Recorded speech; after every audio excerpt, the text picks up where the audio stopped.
Welcome to the Sunday Club. You with me and Danny from Brokeback Mountain, but not that one. He just breaks backs on mountains.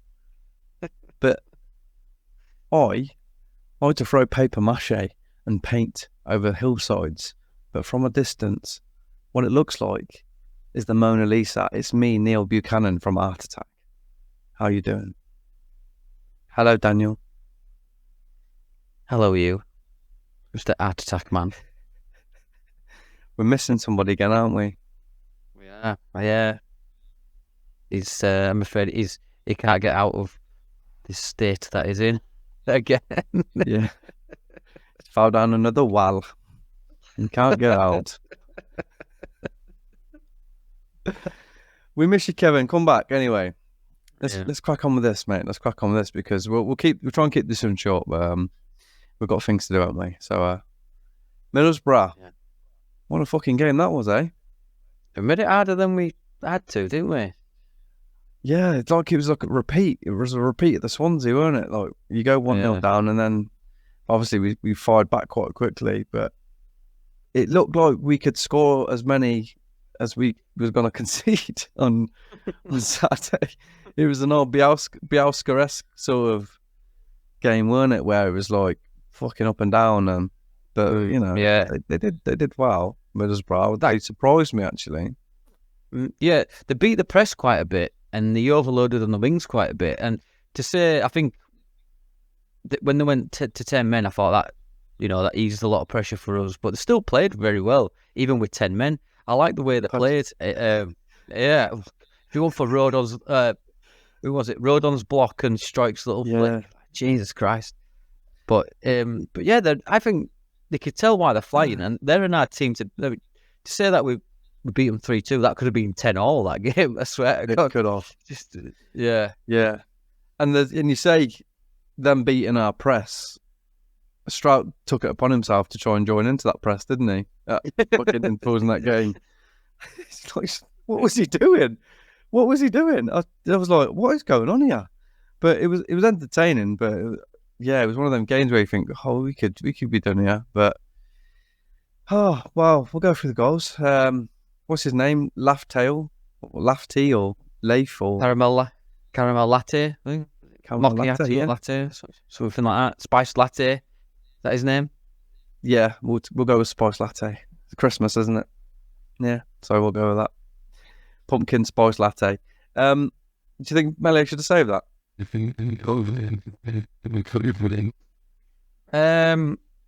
It goes through quite a few people, but he did blame his defenders quite a bit.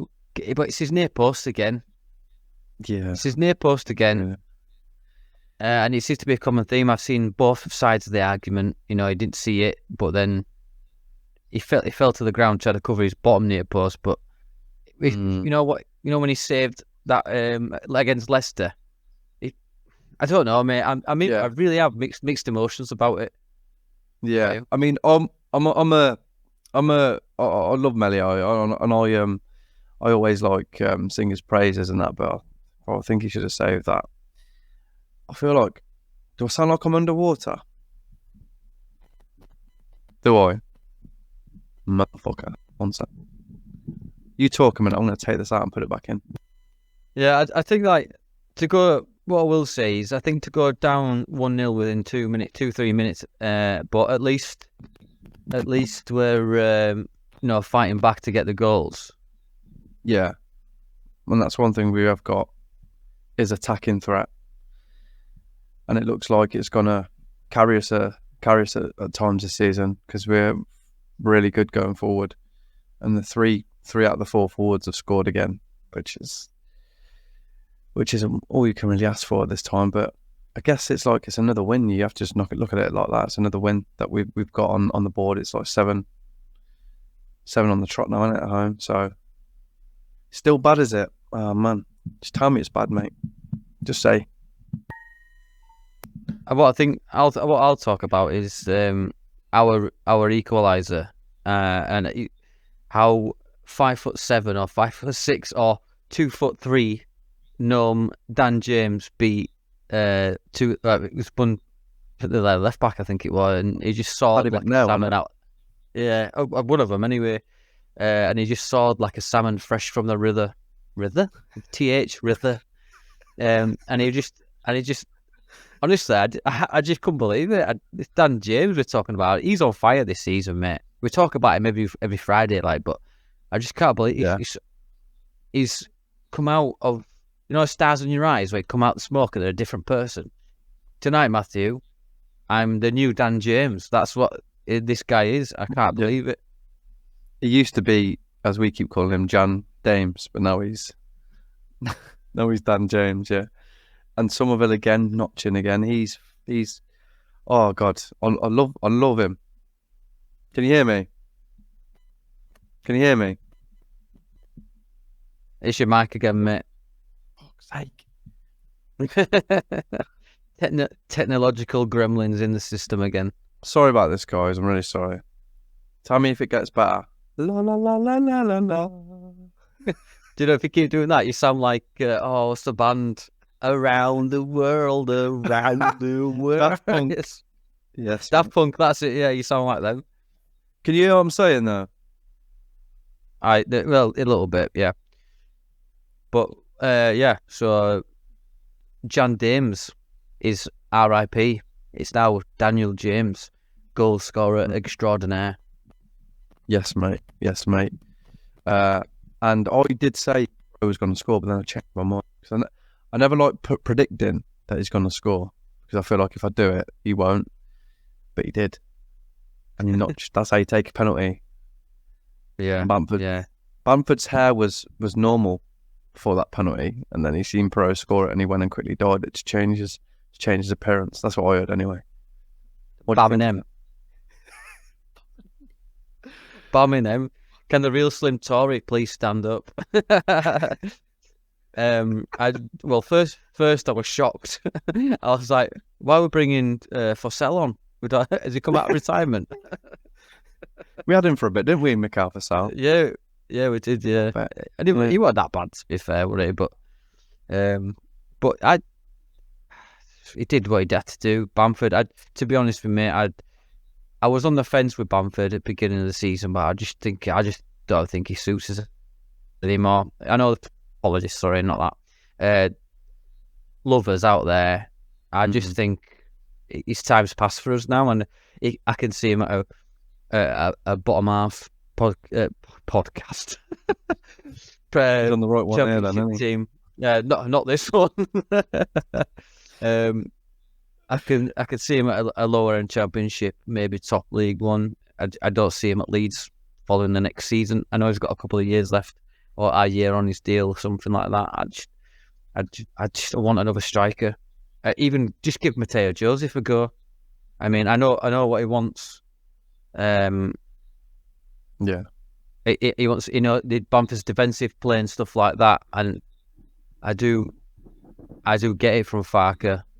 But I think Mateo Joseph is a natural striker, and I do think he's a good finisher. And I do want to see him. We've been drawn away again, 13th consecutive time, I think it is, to Peterborough. I want to see Mateo Joseph in there and maybe start lining it up.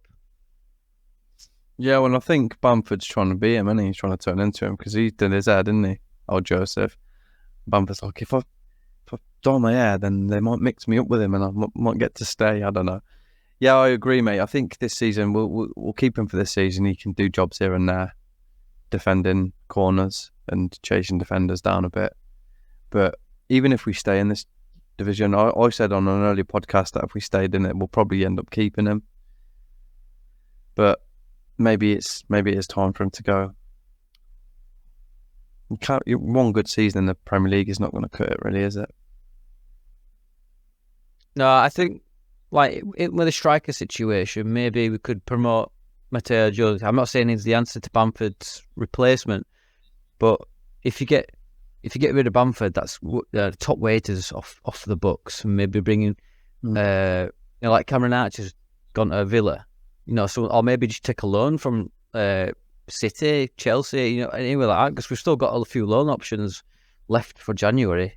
I mean, I could see if I'm being honest, we've been talking about Nonto for quite a bit. I could see Nonto going just to pay for Joe Rodon, and I think Joe Rodon wants to stay. He's not doing it at Spurs. He's been sent out on loan for a reason, because he's not going to get into the match day squad, is he? He might have done recently with all the injuries, but they've seen him surplus to requirements, in my opinion, if he's come to Leeds United. And so far, he's been absolutely stellar for us. You can see why Spurs wanted to buy him. The problem we might have with Joe Rodon is that another Premier League team might want to buy him in January. Do you know what I mean? Like, maybe not even January, but even in the summer. Like, I think we should get him, because I think he's class. I think he's really good. Probably a bit too good for the Championship. Hopefully we get rid of Nonto and we buy him. I know Ampadu wants him, doesn't he? Ampadu's come out and said we should buy him, but this is the problem with loans. You get that attachment issue that we had with Ben White. We all thought, oh yeah, we've got Ben White. He'll be here. He'll stay. And then we realised he hates football and he didn't really care where he played. He ended up going to Arsenal. And dyed his hair blonde as well, by the way. Blonde hair and mahogany skin. Like a pint of Guinness. I don't know. Weirdo. Yeah, mate. But I think we will probably need to bolster in January. I thought we might be able to get away with it, but this games now, it's almost like teams are figuring out us a little bit on how to beat our press and how to pressurise our playing up from the back. I mean, we get away with it because we've got good players, but there's going to be some games that we don't. And I thought Saturday might be that game because they look really good. I don't know if we were off it a little bit. The way they were knocking it about, I was really quite impressed with them, actually. The way they passed it about and passed it around us. So, yeah, definitely bolster in January. Fuck off, Mark. Yeah, we do need to bolster. I mean, just going on a bit of a segue, parallel to, with Jorginho Rutter. He was through again 1-on-1 in the first half. And again, his composure, mate, I think that was a good save. I think it was in the bottom corner. I think the keeper. I think where Somerville put him through, and I just think his composure were just not there, and he were along the floor. He should have hit it, like at body height, or gone for the dink or something like that. I just don't think. I know he's young and he's raw. I just think that he needs to start putting these chances away as the season goes. I know it might be a bit of a controversial take, but I saw someone tweet, I'm not so confident with Jorginho's composure in front of goal, which they are correct in some opportunities. I mean, look at the second half one where he knocked it wide, but he scored that on Wednesday, didn't he? This is what I mean. Don't get me wrong, he's still an absolute top baller. It's just I need to start seeing more conversion rates, with the chances that he gets. I think Somerville puts that away. I think Perot puts that away. But I just think that he needs to just start getting a bit more composure. That's all. No, I definitely agree that for him to sort of enter that next level of player, he needs to start putting these chances away, because he's got the ability to pinpoint passes all over the pitch. So you would think, logically, going through 1-on-1 and having these chances, he's got the ability to find places in the goal to do it. I definitely agree. He should be scoring a lot more than he has. But his creativity is, I could almost sort of excuse the fact that he's not scoring as many chances purely on the basis of how many chances he's creating, because he's creating chances for Somerville and Perot and even Dan James, and they are scoring. So yeah, it's like that, innit? It's like in the Premier League, that will need to improve, because we won't get as many chances, and when he does, he's going to need to put them away. And I say when we get in the Premier League, because we're definitely going to go up. Definitely going to go up. Who else do you think stood out yesterday, other than the usual? Because I think someone had that absolute fucking storming game, especially first half. Archie Gray, mate. Actually, yeah, mate. I mean, I've seen tweets already. God, it's just generational, isn't it? My only thing is I don't want to overplay him. I really don't want to overplay. I know it's like crack heroin to Daniel Farke to play him, but he's still 17. His brother's, he started his career at 15, in my opinion, for Leeds United on the bench, in the cup games, even some of the Premier League games. But he's definitely going somewhere, Archie Gray. Hopefully, it's with us to the Premier League. But we had this conversation. I don't know if it was on Not Another Leeds or one of the early Leeds House ones, where do you take 40 million? Or it might have been on a couple of Fridays ago. Do you take a couple like 40 million? Is that such a bad deal if we get 40 million for like from City or all like that? 40 million for a 17-year-old, because you're still paying for potential. But Archie Gray, mate, he's phenomenal. To say that he's a central midfielder, and he played a handful of games for England under 18s or under 20s, I think he were at. Yeah. And I just think he's definitely something in that DNA, that family bloodline. But yeah, he's so good, mate. He's just so good. He is. He is very good. And yeah, the resting thing is something that we all think maybe you will need at some point. But Farke's seen him in training. He's seen him day in, day out, and he keeps playing him, and he keeps playing him for a reason. So I don't think he's an idiot. I think if he doesn't feel he's up to it, he wouldn't play him. He'd bring him out, and it'd put him in like the odd 10 minutes here and there. But he's playing him from the start, and he's fucking keeping him on as well. It's not even. I thought Jed Spence was definitely coming on at some point. Absolutely, against Middlesbrough, I thought, yeah, he'll bring him on in this game. But he didn't need to. He's fucking amazing. Like, he got like. I can't even. There's not enough words to describe how much I love this kid when he's on the ball. Like, defensively, he's okay. Like, he can do a job at right back, but he comes alive when he's running with the ball, and he's so clever with how he manipulates the ball to get it off and round defenders. And he doesn't look like he's super fast either. Like, he just knows how to run and sort of get in front of the defender to keep himself ahead of him. Oh, mate. You say 40 million for him, and you could look at it and go, yeah, 40 million for a 17-year-old is amazing, and like a lot of teams would snap their hands off. But there's some players you just want to keep hold of, and you just want to like build with. And for me, he's one of them players. If we sell him, we sell him. But I can't see that. I think like you need to keep players like him, because he's the sort of player that will stay and he'll stick with you. Yeah, he's definitely He's definitely going to go on to the England senior squad. We'll see him in probably the next 2 or 3 years, in my opinion. If he keeps doing this, mate, in the champion. I mean, look at Calvin Phillips. Everybody wanted rid of Calvin Phillips. Bielsa came in, put him at DM, and look at him now. He gets into the England squad without even playing the game for City. So what's he going to do? What can we do with Archie Gray? And Farke's the second coming of Bielsa to some people. So. Yeah, which the thing, they're not. The thing with Archie Gray is right. The thing with Archie Gray is like when you watch him play, you don't think he's a 17-year-old. It's only when the camera goes on his face and you go, fucking hell, yeah, he is 17.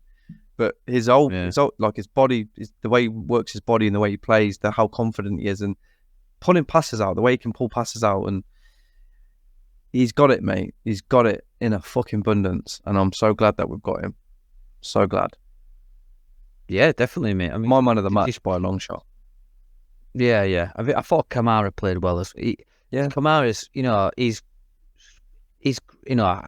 I'm running out of words to express my undying love for the guy. I just think he's fast becoming one of my favourite players. Well, I can't have a favourite because I like them all. Yeah. Apart from, I don't even dislike, like Cooper or anything like that. No. I like them all, some more than others.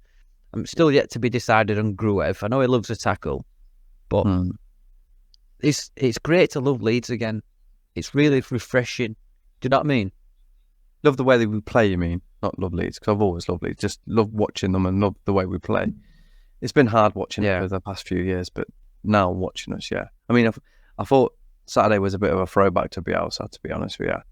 And there were times where we looked like we were a bit lost and we were running around. But I'll put that down to Middlesbrough just executing a good game plan. at times because they 100%, mate, did the work on us. 100%, 100%. They've got some good players, and let's not forget. What's his name? Went off injured, didn't he? You mentioned him. Their left back, McNair. He went off. Paddy McNair. He went off injured, and then they're missing like 5 players. My mate's a Middlesbrough fan. I was sat next to him. 'Cause I couldn't go, and it was just like, oh yeah, we've got like 5-6 injuries, and if they play like that with just what they've got, I mean, what they're going to be like when we go to theirs with a full squad. I do like how they played. I thought they, like you said, executed a good game plan. I do think their first goal was, avoidable. The second one, just an header, wasn't it? He beats his man in the air, but it is what it is. It didn't matter in the end, but luckily we got a penalty, and no more problems taking penalties, do we? Boom. I had no worries about him missing at all. When you counteract that to when Bamford stepped up, and I instantly, soon as he stepped up, I was like, we're going to lose the game now. But not Perot, mate. Just, absolutely class penalty. I like Perot. I do like him. I'm liking him more, actually. I do. I think really good. I think he'll get 15, 16 goals this season. Minimum. Just start like a lot. I see why. Yeah. I like Perot, but I mean, I remember some of the top content creators for Leeds saying that the ones that actually know the tactics and that, they were saying that Perot don't really fit the system, and I was sort of inclined to believe them because I don't know jack shit about tactics. All I know is that we score more than them and we win. That's the thing. It's the only tactic you need. Yeah, but I just think Perot is a good finisher. His composure in front of goal, mate, he's brilliant. I love it. Yeah. Just case in point, the Swansea goal that he scored on Wednesday. Just a touch. His first goal, I think it was his first goal against Millwall. Wasn't it? His very first goal for us was against Ipswich when the keeper sort of palmed it to him. But yeah, the Millwall. The Millwall goal is a prime example for me where he just takes a touch just before, enough to put it in front of him, and he slots it in. If you look at all of his goals, they're all placed shots or just tap in or whatever, and that's what I love about him. And he's in the right position. Dan James crossing to him. He's in the right place. But I just think the team complements itself, and like you say, it's good to like players at Leeds United again, not little rats that run about on the floor, beat the chest. I'm feeling very, very Christmassy. If you've not noticed, I mean, goodwill to all men and all that. No, it's the cactus. It's a radioactive bush. You've been to Three Pigs again, haven't you? You do, you get. Yeah. No radioactive bushes there. With Perot, you know what it is? He's like, he doesn't snatch at shots. He doesn't rush shots. He's so composed that he's almost like waits for the keeper to make his move before he does what he does. And he's class at it, really good at it, really good finding the spot and putting it where it needs to be. I just like his gameplay as well. Like when he gets the ball, he's so sort of smooth on the ball, the way he turns with it, the way he knocks it off, and it's getting better and better. Like I always thought it would. Like before, when he was not involved much in games, and it was more, but his runs were still good. His getting into space was still good.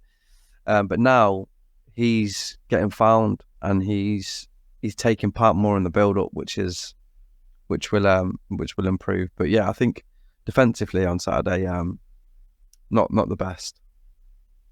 That's from the whole team. I'm not just saying the defenders. I mean, defenders usually we're quite good defender from the front as well. But again, you have to give credit to Middlesbrough for pulling us out of position and stuff and knocking it around us, because they did that well. Yeah, mate. Kamara, you say good. But I think, again, them two at times are a little bit lost. Yeah. But yeah, I think we're being a bit unfair to sort of championship teams. I mean, we should beat them all, and we are a lot better than most of them, if not all of them. But yeah, I think we do need to acknowledge that they can play football. Some of them can play football, and some of them are quite good at it. And there's some. Well, let's not forget, Carrick's not bad, is he? No, Carrick. as hard as it is to say, he always he has a slow start for some reason every season. I know he came in about Christmas time. He came in last season, but he got him to playoffs, didn't he? Yeah, or just outside. I can't remember. Yeah, he did really well anyway. He did. And he's doing the same again. But yeah, we are. It's just I wish the Ipswich would fuck off. I can't stand the tractor bothering bastards. You know, fair play to them. I mean, you see the goal at the weekend that their guy scored. Yeah, it's nice one. Lucky bastards. Lucky bastards. Do you know what it reminded me of? And I don't want to mention him because he's a shite bag, but it reminded me of the remember Harry Kewell against Sheffield Wednesday, outside of the left boot, barring him. Yeah. Nice goal it was, to be fair to him. I just like Leicester drew against Wednesday. Oh no! I almost tweeted when West Brom scored their equaliser. I almost put a tweet out and I went, "No, I'm not going to do it because it's going to bite me in the ass." And then, and lo and behold, 94th minute, mate. Oh mate, I couldn't believe it. I know they drew on Wednesday, didn't they? On Wednesday at Wednesday, was it? Yeah. That was it. It was, yeah. But I mean, I just picking up. Luckily, we're picking up points. Like Southampton are breathing for our necks. Through our necks. What? What am I on about? That's how it works. Like,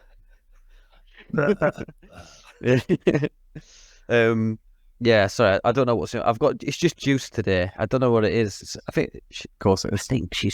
I think she's spiking me. Shuts the insurance. Push behind you. Yeah, I just feel like it's. I know I'm being biased and a very spoilt child and bratty here when I say this. It's just not fair. Why can't they lose a load of games? You know what I mean? But yeah, it's good to just be winning. We've won 10 at home now. Fortress Ellen Road. It's at 10 or 7. One of the two. 7 consecutively, anyway. I know that. Yeah, that was it. Yeah. But yeah, I just think we could praise the team forever, couldn't we? Really, the way things are going lately. Yeah, and it's like we just have to just focus on us, and like if Ipswich can stay where they are and they keep winning, then you can't do anything but just go fair play to you. You deserve to be where you are. If we're winning all our games, we can only do what we can do, mate. And it doesn't matter how much Southampton breathe through our necks. If we keep winning, it won't matter.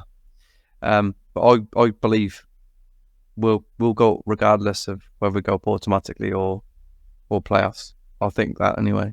That's my belief. But yes, we've got Ipswich have got to play Leicester twice, haven't they? Yeah, and then they've got to play Leicester twice and us again at home. Now their next fixtures. This is where I think they fall down. They've got Middlesbrough, Watford, Norwich, then us, then Leicester. And I think that's where they drop a few points there. They should do. I mean, Norwich is the old Suffolk derby, isn't it? So that could be derbies just for all sorts. Oh yeah, it's the tractor botherers derby, isn't it? Yeah, so that could be a big one. That'll be massive. Sure, but Norwich is shit. They're not even budgies anymore. They're like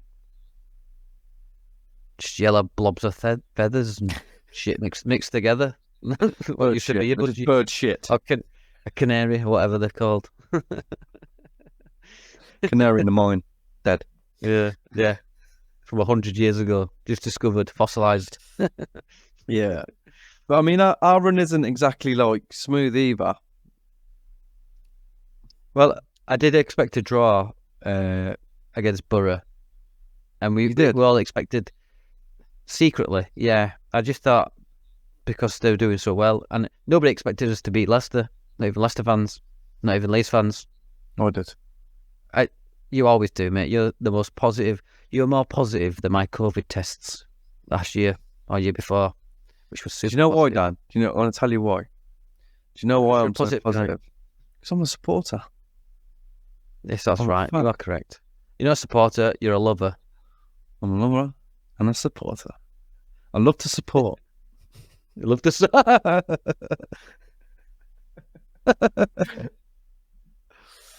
So Yeah.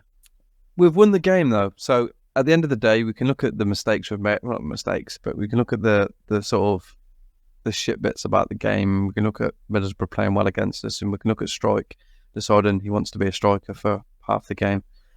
But at the end of it, we've won it, and that's what we needed to do. And you know, we always say it. As long as at the end of the game, regardless of how the game's gone, we've got the 3 points. That's what fucking matters. It's a long, long slog of a season, and this period coming up, there's going to be some games that we might not deserve to win. But as long as we do, that's all that matters. That's the ethos and, MO of any great team in this league.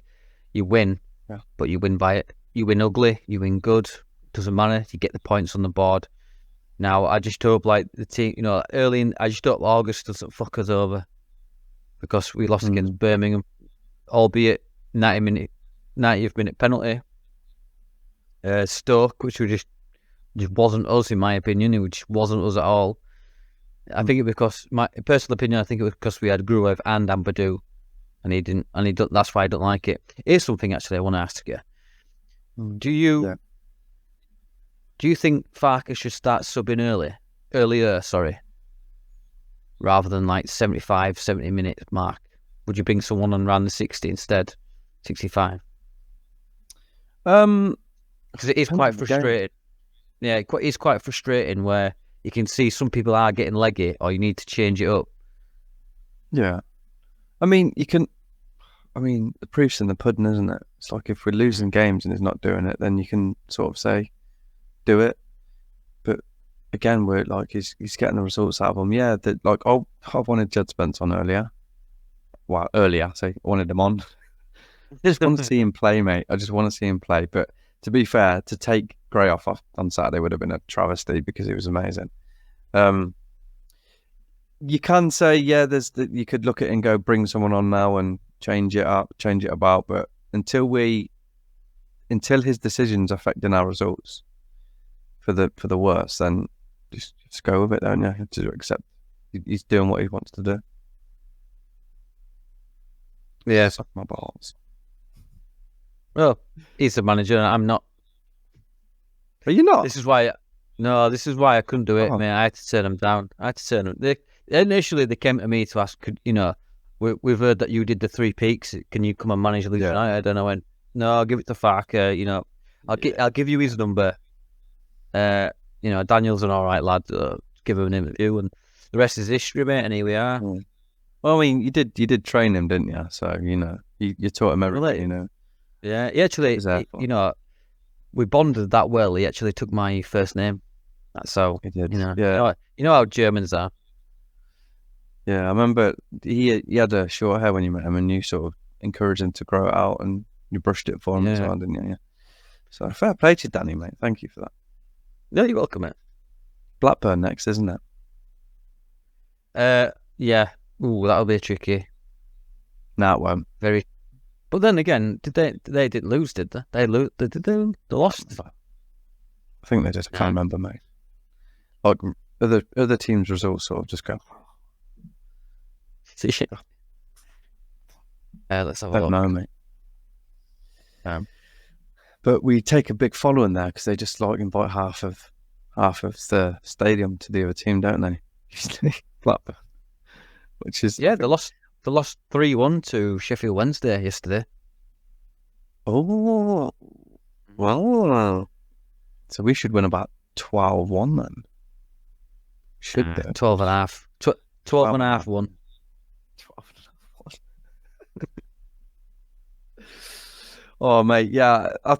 We just got to keep going, keep winning. Like I think we can. Like I say, we can beat every team. just keep beating every team, and then we'll be where we are.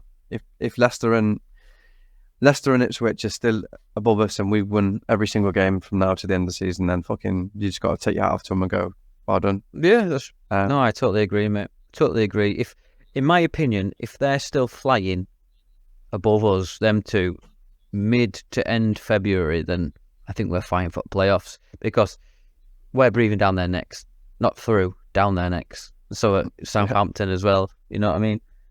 And we saw that little wobble. It's just unfortunate that, we dropped points against Rotherham. It could have been 5 points, but I think it's still 7 now, isn't it? Yeah. It is 7, Yeah, it's a bit of a shit one when you think about it, really, isn't it? Because we probably should still on, but yeah, life's crap sometimes, but you just brush it off and we go on to the next one. But that's another win. Game at a time.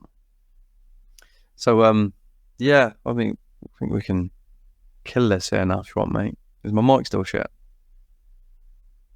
Say again, mate. Is my mic still shit?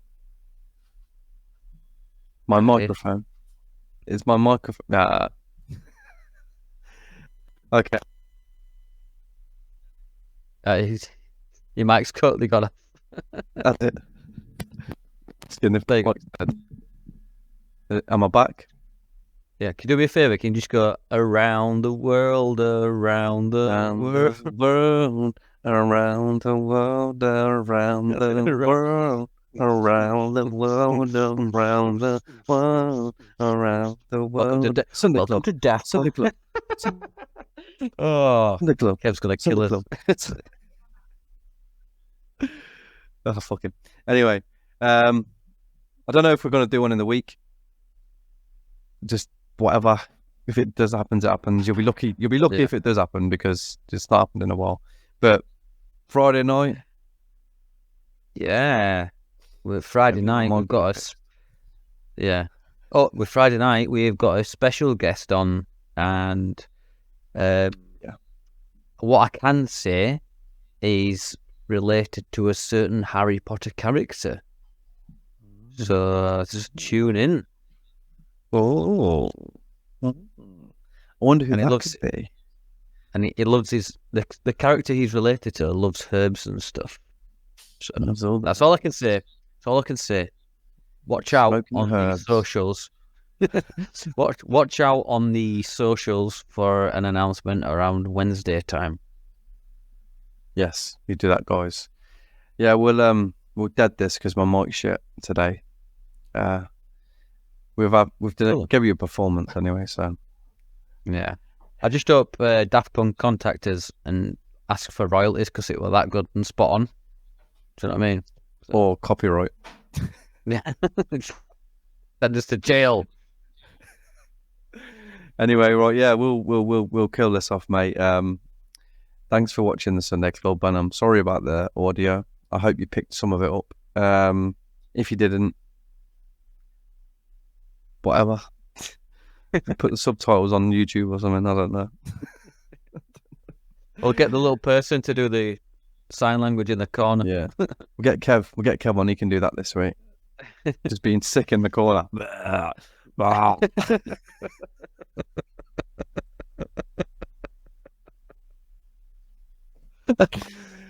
Anyway, right. So see you later, guys. Take care. See you later. Bye.